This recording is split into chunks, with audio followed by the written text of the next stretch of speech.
Working with my clients, just the experience, the human experience I have with them ever since I get to them as a lead all up until the point to close the sale. I like to provide a good service and experience to people and make them feel helped, because I've seen a lot of customers that they had a contractor or someone they were in a process with and they just got ghosted or like never heard anything back from them. So that's what I like, to be consistent with people.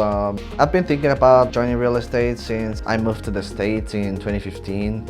I actually started by reading the book of Rich Dad Poor Dad, and that kind of like inspired me on getting into real estate, but I never did anything like that up until now.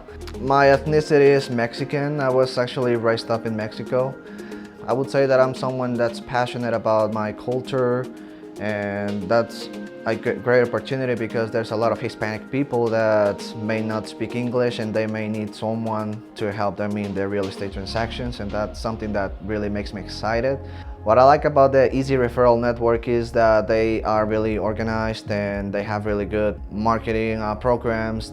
I actually love the flyers that I got from them. They're really nice. Every time I've had a question about something, they really are present to help me out on that. I like to help people because I've had experience on helping people through, for example, insurance claims or their remodeling projects. The great opportunity to network and meet people that do this because they're passionate about it, and I think real estate is really magical. It brings along wealth, brings people together, and great opportunities out there and make you happy.